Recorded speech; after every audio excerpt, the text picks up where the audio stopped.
Welcome back to Janus Academy. This is our ongoing series on the history of art, 52, possibly 53 lectures, or even maybe 54, we still haven't decided as we go, on the history of art, that is Introduction to History of Art. Now, this is the fifth installment. Today we're going to be talking about Lovenmench, or the lion man figure. This is something that goes back 40,000 years in the past. You have noticed with our previous entries that we have advanced rapidly. At first we were talking about millions of years, then we were talking about hundreds of thousands of years, and now we are in the tens of thousands. So we are nearing our era with great leaps, with great steps. This is a very interesting object to discuss. One of the most interesting, really, in the entire series, because it's a huge step forward in more ways than one. What we are dealing here is the first, you could argue, officially recognized statue, and the first item that could be a work of art by contemporary definition, or at least by modern definition. We are also dealing with the first representation and the first fully representative work of art. Now, again, I'm going to keep repeating this until we get to Greek art. We cannot really talk about works of art before the Greeks, because there's no such thing. In most cases, we are talking about practices of the sacred, manifestations of the sacred, and most importantly, material forms of the sacred. Now, the thing is that when we talk about these prehistoric figurines, we are not really entirely certain about what they were or what they did. We spent a lot of time speculating. I mean, us talking about this for this channel, but also many other art historians, anthropologists, archaeologists, they have speculated about the possible usage and the possible meaning of these. But it kind of goes between the possibility of this being the most poignant expression of the sacred on one end, and on the other end, the possibility that this is just a toy, really, and nothing more than that. That there is no great importance given to this item back in the day. Now, this is the moment where we can argue this particular hypothesis, possibly a bit better than was the case before. And we're going to get to it in a minute. Now, we are still talking about the Paleolithics here, but this is the upper Paleolithic. This is really close to what we know as Neolithic. So we're getting closer to the new stone. This is still the old stone period. And what we have here is basically still the hunter-gatherer society. It's still nomadic. We still have people mostly moving around. And they are moving around, and they're using a lot of caves. Indeed, we found this particular item in a cave, and this is of considerable importance, that we start having the caves used as both shrines and as living quarters. Indeed, a cave is a very interesting situation. It's a very interesting site to talk about, because we can say that it's the first idea of a temple, broadly speaking, or the proto-church, if you will. But it's also very different than a temple or a church as they are used today, because this is a site of, settlement. This is where people actually live. Now, arguably, they're not using the same aspects, the same parts of cave for residence and for worship, but still, we're talking about caves as complexes, really, where both of these things are practiced. And this is really, really important for us. We're going to get to it why.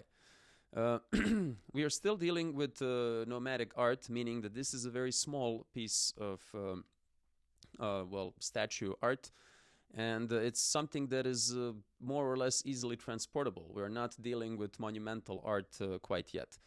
Now, we go back to the fact that this particular item is roughly 40,000 years old. Estimates go between 39 to 41. This is not that big of a difference. And we're talking about an item that was discovered in 1939 in today's Germany. There was basically, you know what was going on in Germany in 1939. The World War II began really weeks, I think, or months after the discovery of this particular piece, so they couldn't really dedicate a lot of attention to excavation. They had obviously better things to do. Which means that this item was partially excavated, partially discovered, and then it basically stayed in the archives for 30 odd years. until it was time for people working in archives, where it was situated, to go back to the cave and to continue siphoning through the various different levels of depots of the cave's soil, and until they were able to recover the more or less fully completed statue. Now, what is really interesting about this is to say that this has been recovered in fragments, and we're going to get to this because it's a very important aspect of this work, is that it's not discovered entire and whole. It is discovered really in more than 200 fragments, and then it was assembled over time. And there were several different ways of recovery of this particular item, which means that we've partially created or recreated this item, not only, 40,000 years ago when it was made, but also in the 20th to the 21st century, because restoration went essentially from 1939 when it was discovered to, if I'm not mistaken, 2013. It took a while for this to be properly reassembled, and hopefully we were able to reassemble it accurately. Now, as we were assembling it, we were getting to the point of realization that this is an incredibly precise and realistic, as realistic as a theriomorphic statue can get, but for its period, for its context, it's an incredibly detailed as well as realistic depiction of a creature that is half man, half lion. And indeed, this is why we call it Lovenmench, because it's lion man in Germany. Now, this is really interesting if we put it in context of nomadic societies. We know that dealing with animals is a great part of, being nomadic, dealing with wild animals, mostly because we are not quite yet talking about animal husbandry, and we are not yet talking about humans starting to domesticate animals, certainly not on a larger, more systematic scale. And we can therefore assume that if you're a human being living 40,000 years ago, and if you're dealing with animals, in most cases you're dealing with wild animals, which means that you are either trying to protect yourself from them, or you are hunting them for whichever reason, in most cases food, very practical.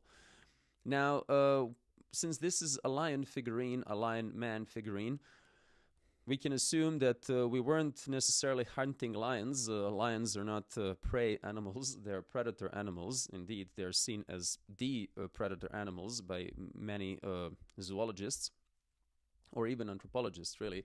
They're fearsome, they're big cats, they're very strong, very fast, and in many cases a lion would be an apex predator in its surroundings. Now, there is a bit of a difference between an African lion and a European lion that has gone extinct in the meantime. There is a fairly good assumption that I think it's almost on the level of historical fact that Europe was full of lions all up until arguably, the early medieval period. The idea is that if you're looking at a lot of European crests and emblems and flags, or just heraldry in general, you will see a lot of lions, and this is a very common trope. A lot of aristocratic houses equate themselves with lions.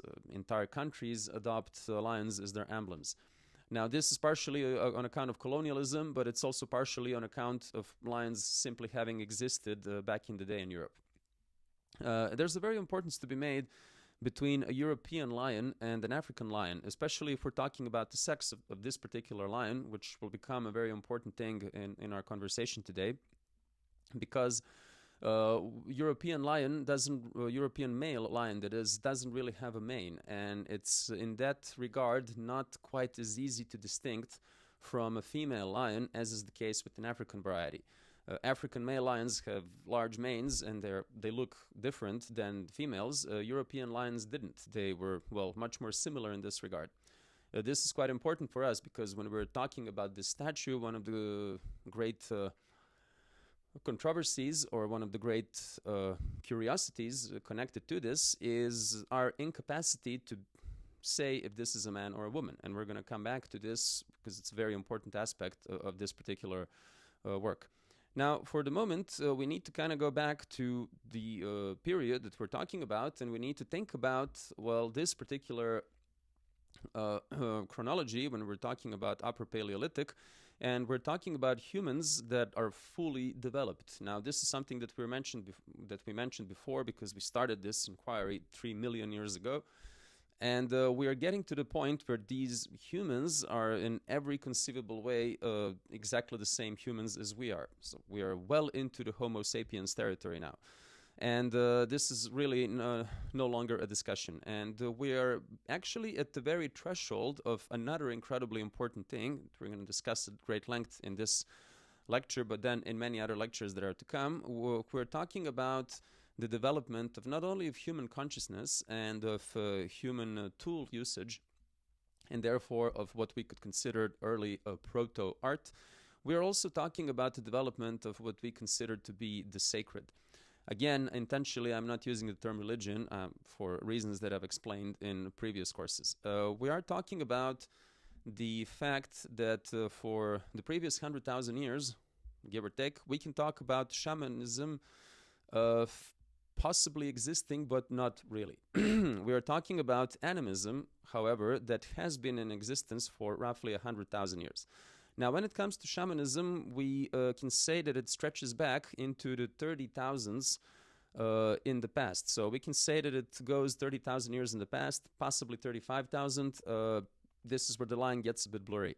And of course, we cannot tell with certainty. But we can say that this particular work of art may have strong connections with shamanism. Now, chronology is slightly off, but not that importantly so. If we say that, if we assume that this is 40,000 years old, and we say that we have tangible traces of shamanism 35,000 years in the past, it's not that different.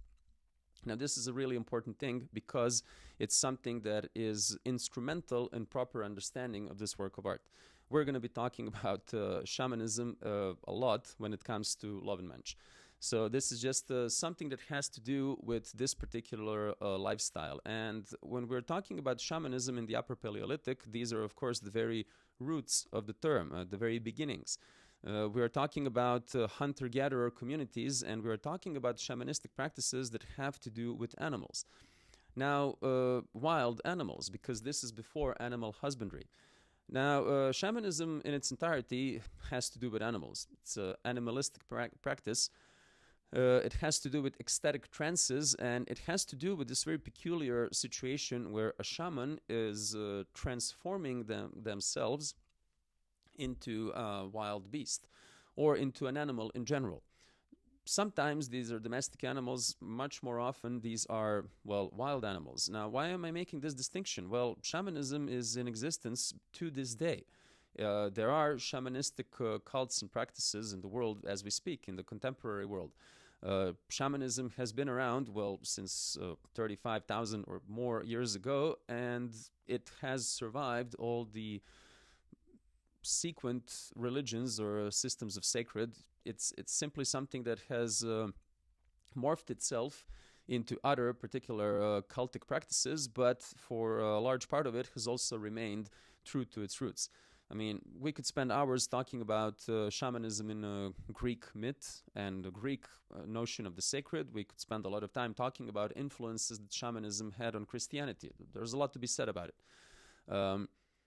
We're not going to start giving examples because it would take us, well, very far.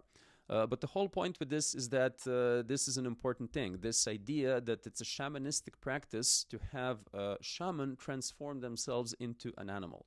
Now, the reason why we're talking about wild or domestic animals is because there is shamanism well into the agricultural period of our history, well into domesticated animals being a thing. So we have basically domesticated animals, and we've had them for thousands of years while we were still practicing shamanism. You could really talk about shamanistic practices in the 15th and the 16th and the 17th century being alive and well in certain regions of the world. And of course, we know that we've started dealing with agriculture, let's say 12,000 years ago. Certainly 10,000 years ago. There's no discussion here. And you could say that the oldest settlement, the oldest city in the world, Jericho, goes back 10,500 years, which means that if you have a city, then therefore you have agricultural society. They're very, very closely connected. It's not quite the same with Göbekli Tepe because that is a pre-agrarian temple.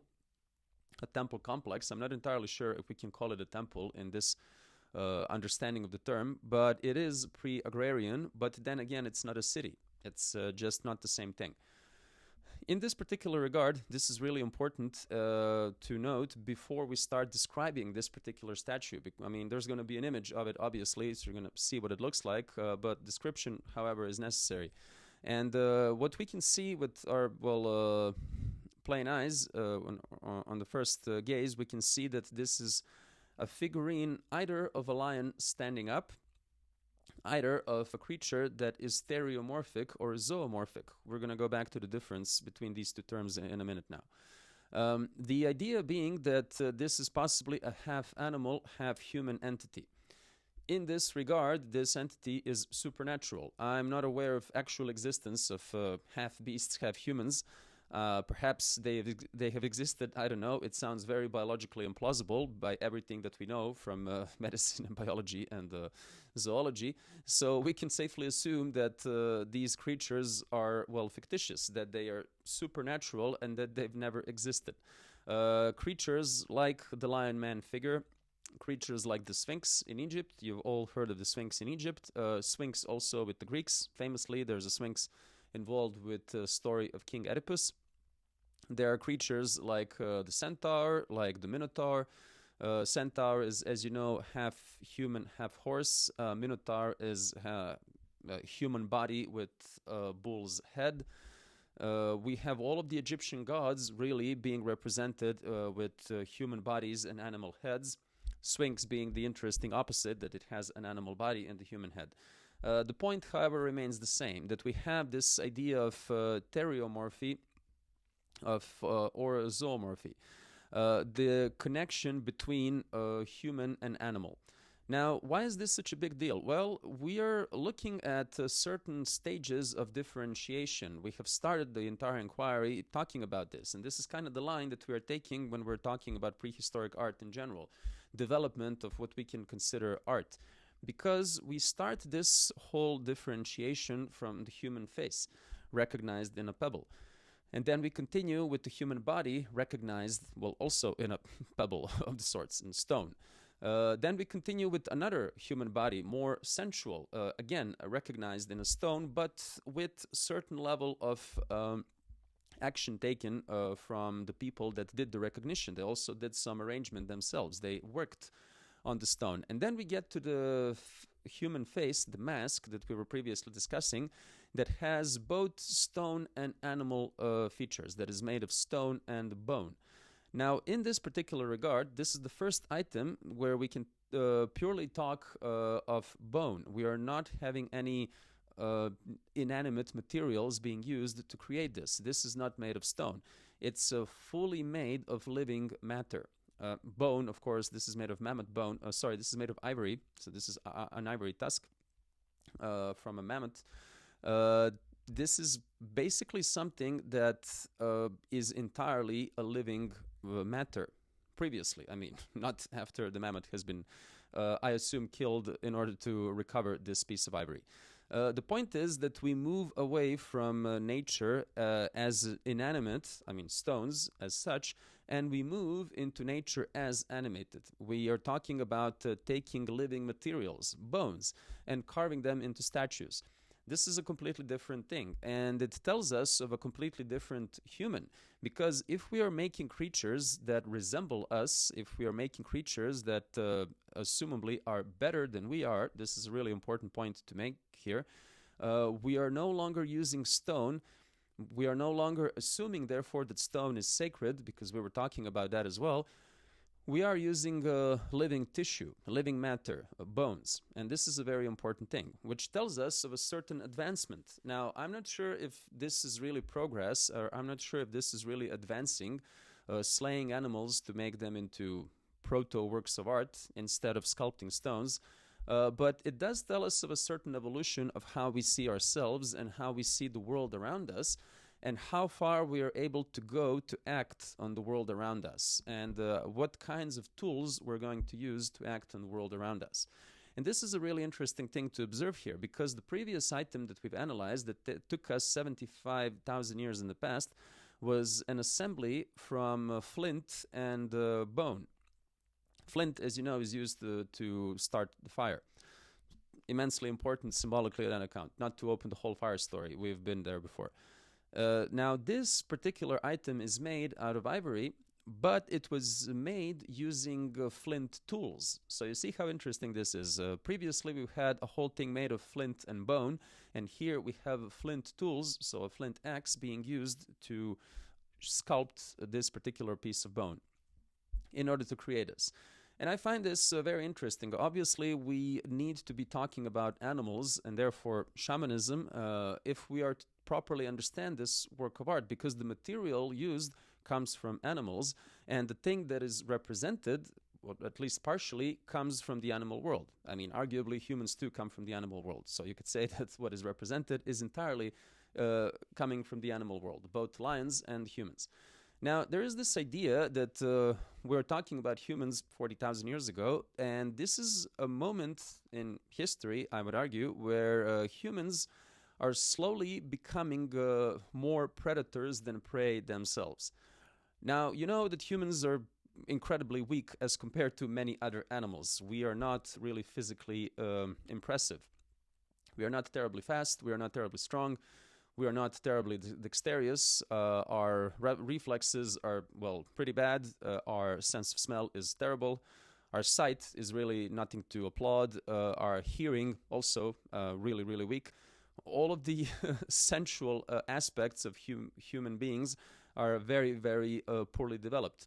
And you could argue, this is a whole different story, that they are poorly developed because our brains grew so large, our cognitive capacity took over what was previously dedicated to our, dexterity and our perception. You could argue that the sense of smell developed out of amygdalas, regions of our brain that were previously responsible for smell. So you could say that in order for our emotional systems to grow as complex and as sophisticated as they are, we basically had to shrink our sense of smell. And this is why the sense of smell and feelings tend to be connected. This is why perfumes are such a big thing. This is why we still connect to our partners using pheromones that we smell. We communicate it through the sense of smell. But the point is that this particular sense has shrunk so that our emotional capacity could grow. And you could argue that many of our senses have done the same. Now, why am I talking about this? Well, I'm talking about this because although physically not impressive, humans got to use tools, and they got to use things like spears, and after a certain period of time, arrows as well. And they have given themselves an incredible advantage when it comes to hunting, when it comes to, attacking other animals, protecting themselves from other animals. And with this advantage, with the fact that people were mostly hunting in groups, with the capacity to throw things and therefore add range to our attacks, and then have projectiles used like spears, lances, like arrows, we have given ourselves considerable advantage, and we have surpassed our physical flaws. Therefore, we have made ourselves formidable foes of animals that are much larger, stronger, faster, resilient, etc., as compared to us. And we got to the point where we were hunting beasts that are many times our size, like the woolly mammoth, for example. And this is kind of a point to be made because we are talking about our general relationship with the world, and we are talking about a certain amount of self-confidence that needs to exist for us to act upon that world, and a certain amount of confidence that is necessary for us to decide how we are going to use our time. Now, this is a really important thing. So I just really want to go back really quickly to the description of this particular item before we go back into talking about why is it so important and why, for many art historians, this is the first legitimate work of art or proto-art that we could be talking about, the first intentionally made statue that is representational and figurative. Now, it's still a very small work of art as compared to today's standards. Nothing monumental about this. It's 31.1 centimeters tall, which I don't know if you can catch this in frame. It's like roughly this size.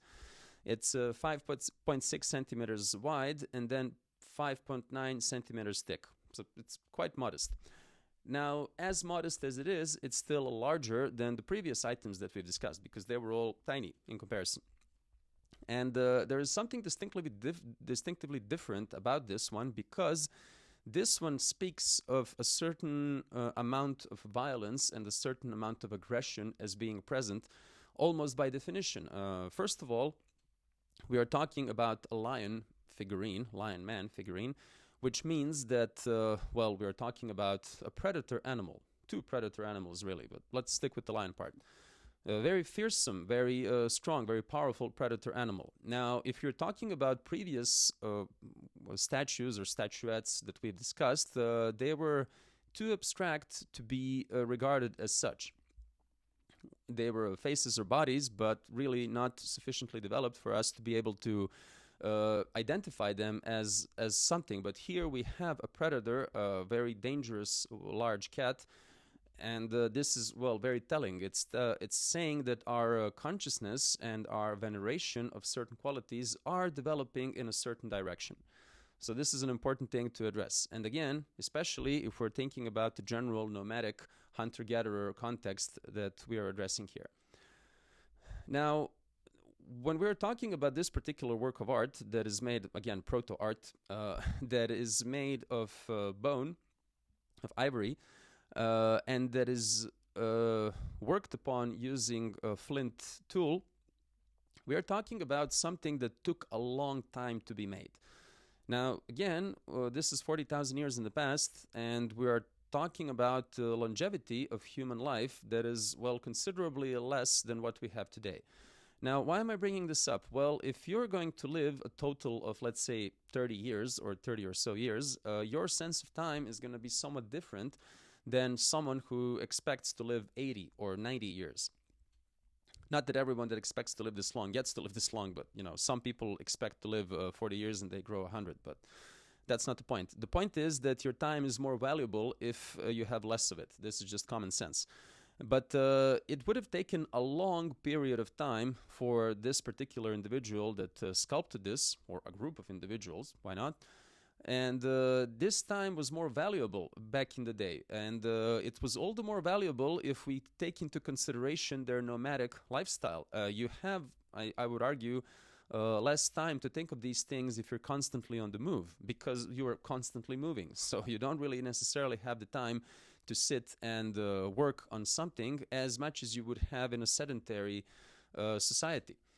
Just the very idea that you're moving, it's not like you're constantly in motion, living a nomadic lifestyle. Of course, you move to a certain place, then you spend, I don't know, weeks there, but then you move further. Perhaps you spend even years. The point is that this particular work took a very long time. Now, why we're talking about this? Well, because there is this whole idea of effort, considerable effort. And the idea that time was very valuable back in the day, that someone decided to work for a very long period of time, meaning that this was very important to them. Now, it was not just this idea that you would dedicate your free time, not that there was a concept of free time back in the day, to your hobby, to create something that is personally dear or important to you. But this probably meant that you would be exempt from all of the other duties that you had in your community, that someone else would pick up your part of work so that you could dedicate yourself to this. Now, that meant that you were away from, well, very important work that was needed for the community to survive. And this means that if someone was to pick up your part of the work so that you could work on this, this meant that the entire community held this to be a very important item. And therefore, we are not quite as close to saying, oh, this may have just been a toy, as we are for some other things. Because this particular, well, air quotes, toy, took a long time to be made. And, you know, if you don't really have that much time in your life in general, you know, you want to dedicate it to something that really matters. Now, when we are talking about the general chronology of our research, again, this is the most complete and the most complex work to this moment. It has clearly defined features. It has clearly defined limbs. The level of realism with this is actually striking, and it has a clearly defined face. Now, when we were talking about previous Venuses, one of them didn't really have a face at all. It just had a head. The other one kind of had a face, kind of had eyes and nose. The mask, as we previously talked about, had a bone run through its eyes, possibly. And yeah, there was not a lot of detail here. Here we are talking about a considerable level of detail that is rather impressive. Now, again, this tells us, again, that this was very, very important for the people that made it.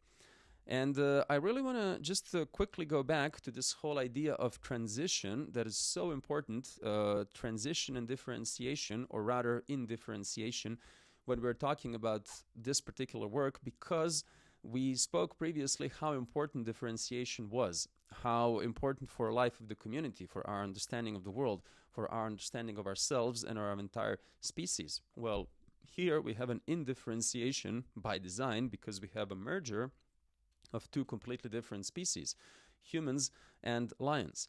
Now, this opens up a whole, well, can of worms, really, an incredibly rich story of theriomorphy.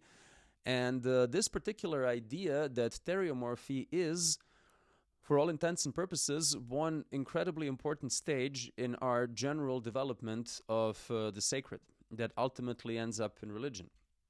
We are going to run with this premise that Mircea Eliade plays with in his history of religion, or history of religious ideas, and then also present in shamanism as well, that we have these three stages of development of our idea of sacred that ultimately results in Abrahamic religions. First stage is us worshipping animals. Second stage is us worshipping animal-human hybrids, theriomorphic hybrids. And the third stage, in which we are currently at, is us worshipping anthropomorphic deities, or a deity if you're in the monotheistic point of view.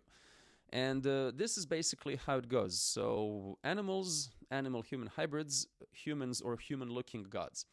I mean, of course, in this premise, we look at humans as being God-looking. So we are created by gods or by God in their image, and it's only a cynical point of view where we would think that we fashion our gods in our liking and not the other way around.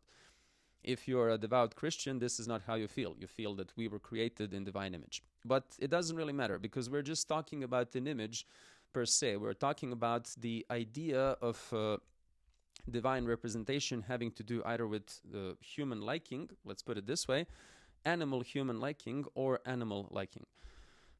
Now, if we go back to our previous items, which is important for this particular chronology, we can say that this only stands if we assume that faces that we were looking at were animal faces, which, again, why not? They're not developed enough so that we could say that they're human.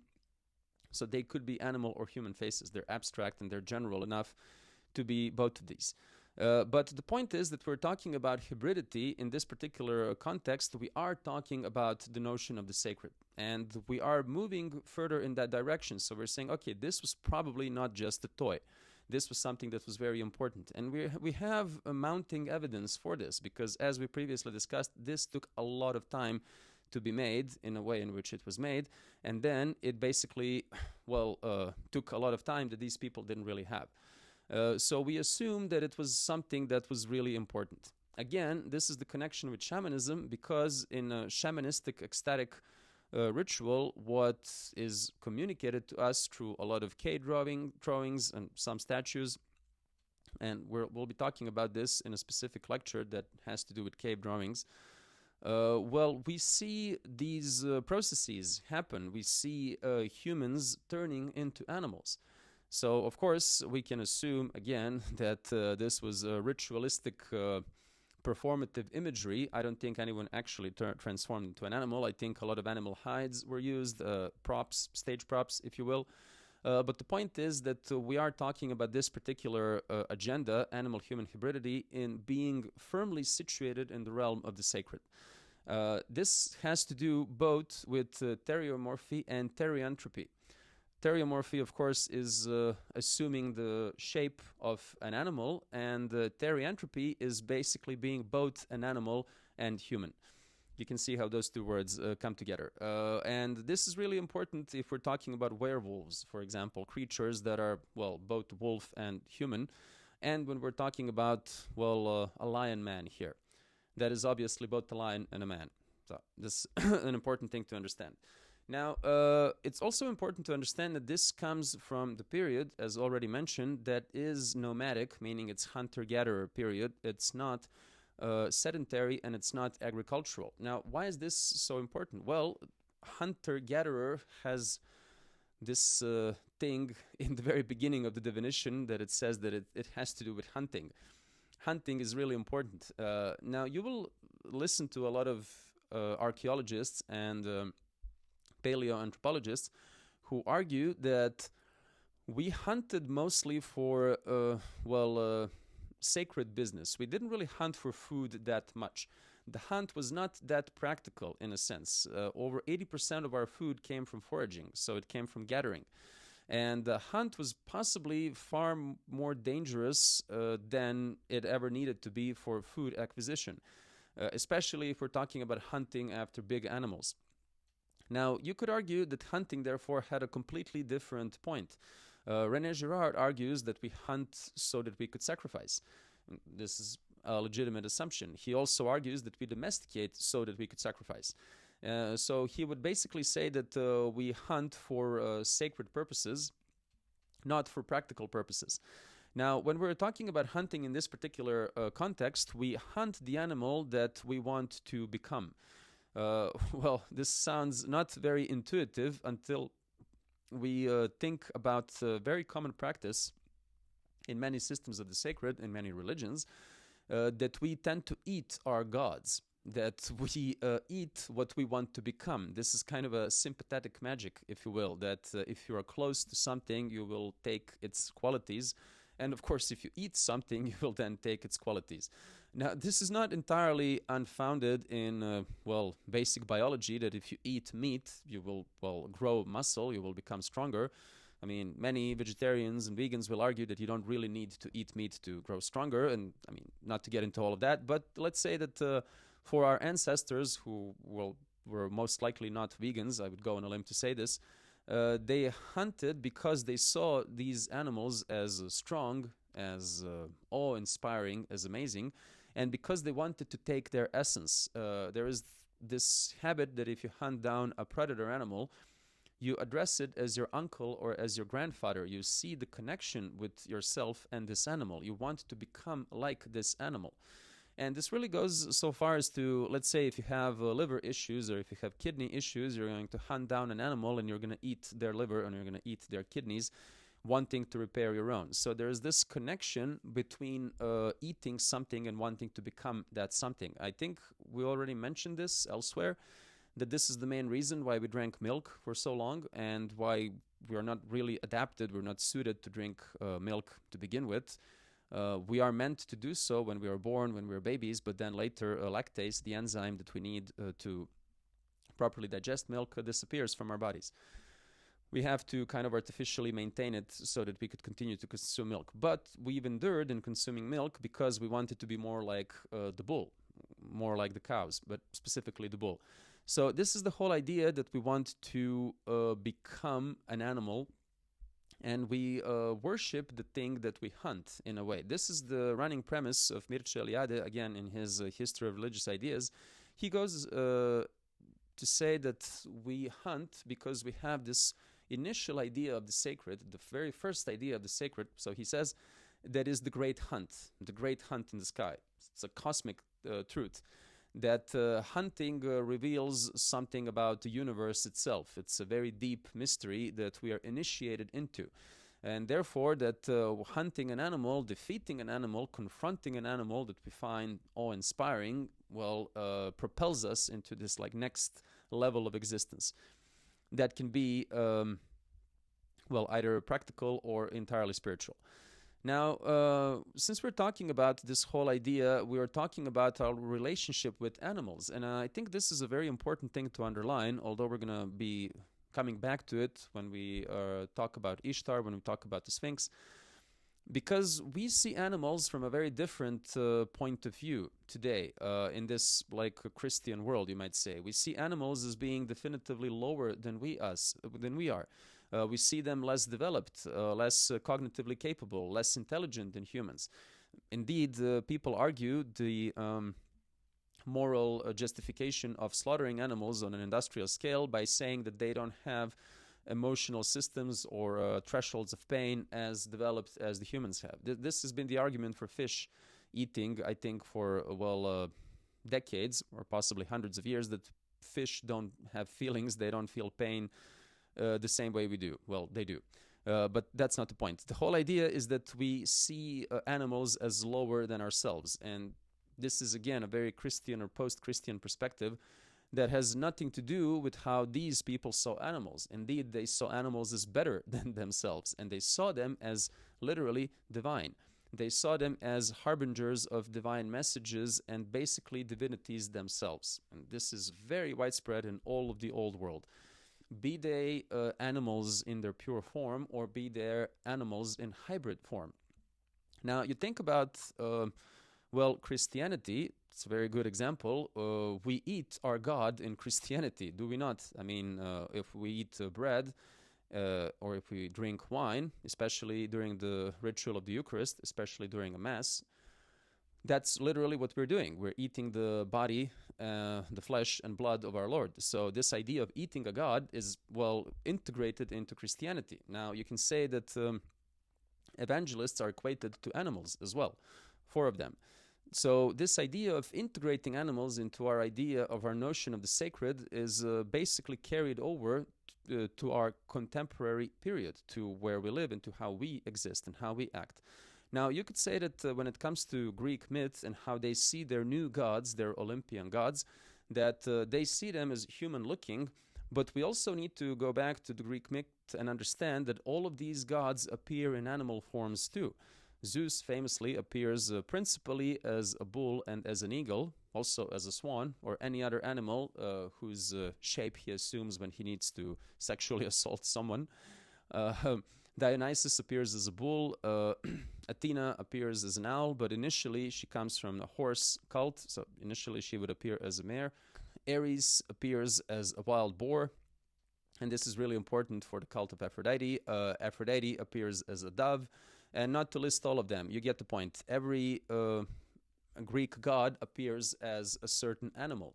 And they often do that. They're not just turning into animals on a whim. This is they nurture a very important relationship with certain animals. And they turn into these animals very often. We all remember the story of the rape of Europa, that Zeus turns into a bull and then takes Europa and goes into, today's Europe, as is seen from Greece.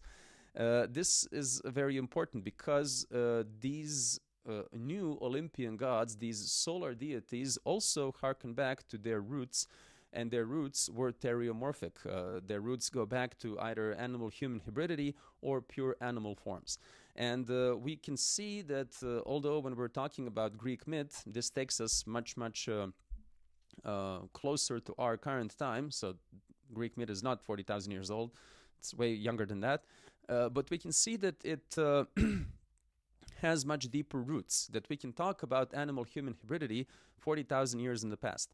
Now, if we assume that the mask of La Roche-Cotard also represents an animal, or it represents a theriomorphic creature, where it's both an animal and a human being, we can say that this has even deeper roots. If we go back to the pebble, the first initial pebble that we discussed, the one that's 3 million years old, perhaps it represents a theriomorphic creature too. We don't know. It's just general enough for us to be able to assume so. But here we have it clear.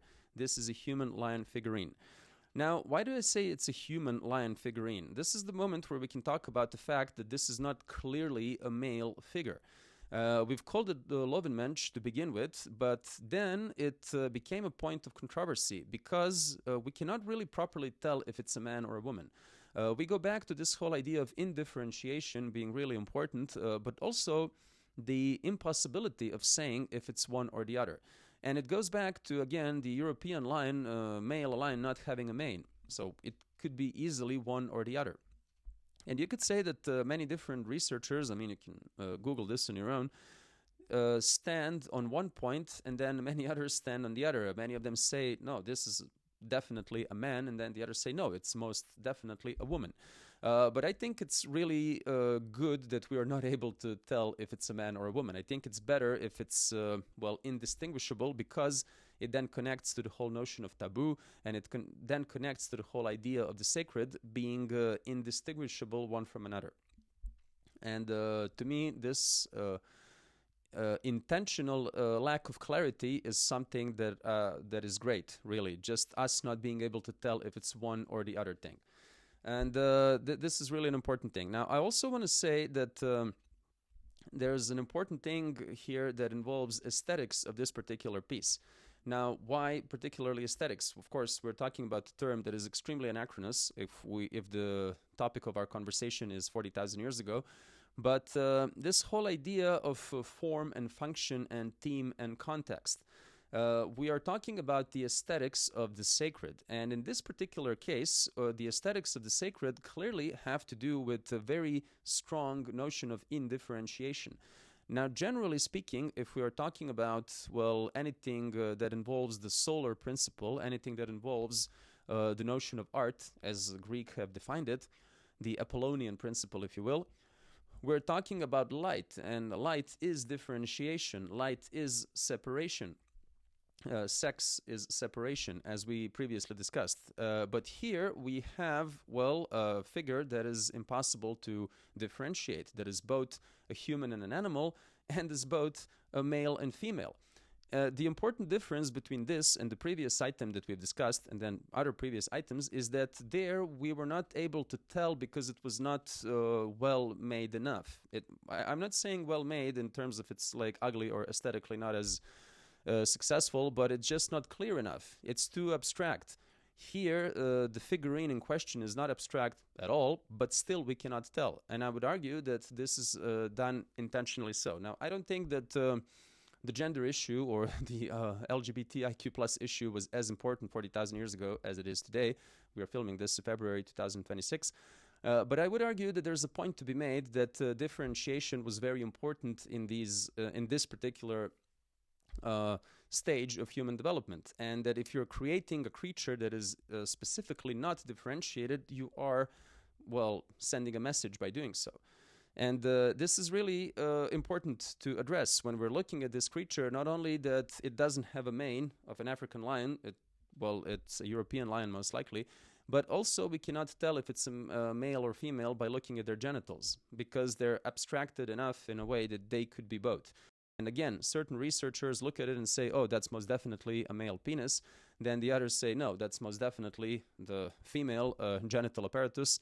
The point is that we cannot tell. And this is the reason why, curiously enough, this particular statue has been adopted as a feminist icon of the sorts, because its gender identity is entirely constructed and it's entirely fluid, and it's entirely impossible to say if this is a woman or not. So I guess instead of being a feminist icon, it could very well be a transgender icon, because it would be, well, perfectly adequate for that. But the whole idea is that we can talk about gender as a construct, 40,000 years in the past. So just throwing it out there, it's an interesting food for thought. Do not want to develop it any further. I want to say something else, though. If we are talking about this particular thing and we are situating it in the contemporary context, we are doing that in a certain way, this is not just incredibly anachronous on our end. To be talking about something that came 40,000 years ago from today's point of view. But it's also something that merits this particular approach, because the reconstruction of this work took from 1939, when it was discovered, to 2013. Now, what is this saying? Well, it's saying that this is not just a work of, prehistoric production. Again, we cannot be really talking about art at this point, but it's also a work of modern art and a contemporary art, really, indeed, because it has been reassembled back in 2013. And this is very recent. I mean, I remember 2013 very vividly. It was only 13 years ago. And so you could argue that this is both something that many art historians will label to be the first work of art in history, but also it's at the same time a work of contemporary art. So yeah, this is possible. You know, if you think about reconstruction of certain works of art, there's this famously botched reconstruction of a portrait of Jesus. If I find the image, I will put it as an illustration. Now, you could argue that that particular work of art was done when it was originally made, and then again when it was reconstructed, so it kind of exists in both those temporal planes. This particular item is the same case. You could say that while originally artists made it back in the day, then it was remade, it was reassembled from 200 different fragments into what we have here today. And so it's a work of contemporary art as much as it is the work of prehistoric production. Now, this is also very important because we were talking about this particular period, the 30s of the 20th century, and then later, that was the period when Picasso was active. Indeed, he was in his prime in these years. And people like Picasso, Modigliani, Brancusi, they were inspired by these archaic, pre-archaic items, by these very, very old items. Indeed, the entirety of the 20th century was all about discovering the roots of humanity. It was more anthropological than it was, well, historian-like. It was more invested in anthropology than it was in art history, let's put it that way. And this is really an important thing to address. Now, when we're talking about the 20th century, we have to say that not only that this work was created also during the 20th century, or recreated rather, we need to understand that the final object that we have in front of us is as much a work of, well, contemporary intervention as it is the work of, well, a proto-artist from 40,000 years ago. Now, there's another very important connection to be made between this and the 20th, and arguably the 21st century, but the 20th more so because the 20th century, well, had 2 world wars happen to it. Dozens of millions of people got killed, some of them incredibly brutally, some of them in the systematic attempt at extermination. So it's a very brutal century. It really, when it comes to violence and warfare, it's, well, the most brutal century, the most destructive century, I think, to this date. And we are talking about this particular aspect of the 20th century in connection to this particular statue because there's a very important connection to be made. The connection in question that if we assume that this is the statue of a lion, we are looking at a lion propped at their hind legs. Now, this is the attack position of a lion, the attacking position. And this is basically then aggression incarnate. This is a lion that walks. Now, we can talk about different aspects of walking, the advantages and flaws. If you're a tall person, you have issues with your spine, that's kind of a given. But if you walk, just generally as a human, you get to use your hands and fingers, which gives you enormous advantages. But the point is that if you're looking this as a lion, you are looking at it in its attack position, which is the most aggressive that this animal gets. And we know lions are, well, pretty aggressive. They are, again, apex predator in many cases. This really has a lot to do with the aesthetics of this particular piece, because if we decide to represent, and we spend a lot of time making this thing, if we decide to represent the lion as it's attacking, we have this idea that this is the most important thing that a lion does.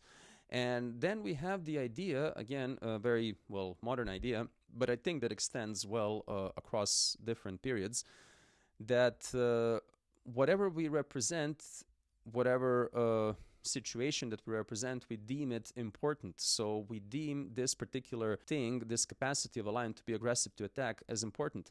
And then what is important, following the whole aesthetics of functionality, is what becomes beautiful. It's a whole story that we don't have the time to unravel now between beauty and violence. We'll get the time to talk about that in some of the in some other lectures.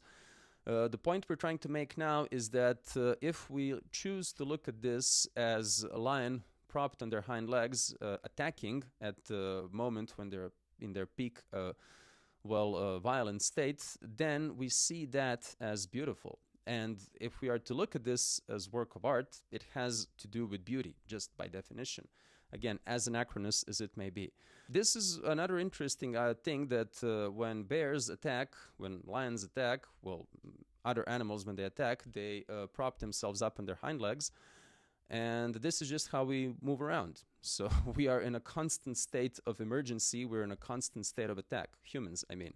And that's something to be addressed. Now, there's another thing here that I want to address, and it's really the question of good and bad. And it's really a question of us humans having the consciousness of our morality, our consciousness of our mortality as well. We are separated from nature. We've said this many times over, and this has been a thing since Romanticism was around. And we generally think about our actions as being good or bad. We have some sort of sense of morality, or we think that we should have. Animals don't. They just act. They act on code, in a way. And thinking about this, it's a really interesting theme that imposes itself because, well, this is a figure that is both human and animal. So it's a clash of these things. It's a hybrid of these two things. So we can say, okay, well, if it's a hybrid of humanity and of a human and an animal, of animal and human species, really, beings, or just worldviews, then that means that we have brought together the absence of morals and presence of morals. We have brought together the sense of mortality and the absence of sense of mortality. If you fuse those things together, you get to what Aristotle said, that humans are neither gods nor animals, because you can either live as one of or the other and have no morality and have no idea of mortality. This is really something that's important because we tend to look at, let's say, lions attacking us as a bad thing. It's a bad thing to be gored and dismembered and then possibly eaten. It's bad for you. For a lion, it's perfectly neutral affair. But the point is that if we are to say that this representation is divine, that we are talking about divinity that is outside of morality, which again is really important for us to underline so that we could move ourselves from the generally Abrahamic or generally Christian perspectives where we tend to see divinity as purely good. This is not the case in the pagan world, certainly not this far into our past. We just see divinities as forces of nature. We don't see them as good or bad in this particular worldview that we have today. So this is something that I just needed to address. What is a half lion, half man? What is good and what is bad? And how these things come together. It's really interesting to think about all the things that separate humanity from the animal kingdom, from the animal realm, and then how those differences merge, or what happens to them when we merge these two principles together. We didn't really have the time to address Dionysus, who one of the mythical stories of the origin of Dionysus claimed that he was partially made from divine heart, partially from the ash of Titans, so there is a good and a bad part of him, and I thought this was a good comparison between what would be good and what would be bad in this particular case. Would the animal side be bad and the human good, or would it be the other way around? So, yeah. Now, for conclusion, I would just like to wrap this whole thing up by saying that many art historians think that this is the first figurative figurine that we can start talking about some notion of proto-art one way or the other, and that this is a legitimate beginning for a lot of people to be discussing, well, art or proto-art one way or the other. Next lecture is going to be about Venus of Lespouge, that is 17,000 years old, so we are again moving further on, and then after that we're going to be talking about cave paintings. I thank you for your attention. I hope this made some sense. This is a really interesting statue. I hope you enjoyed listening about it as much as I enjoyed talking about it. Have a nice day. Bye.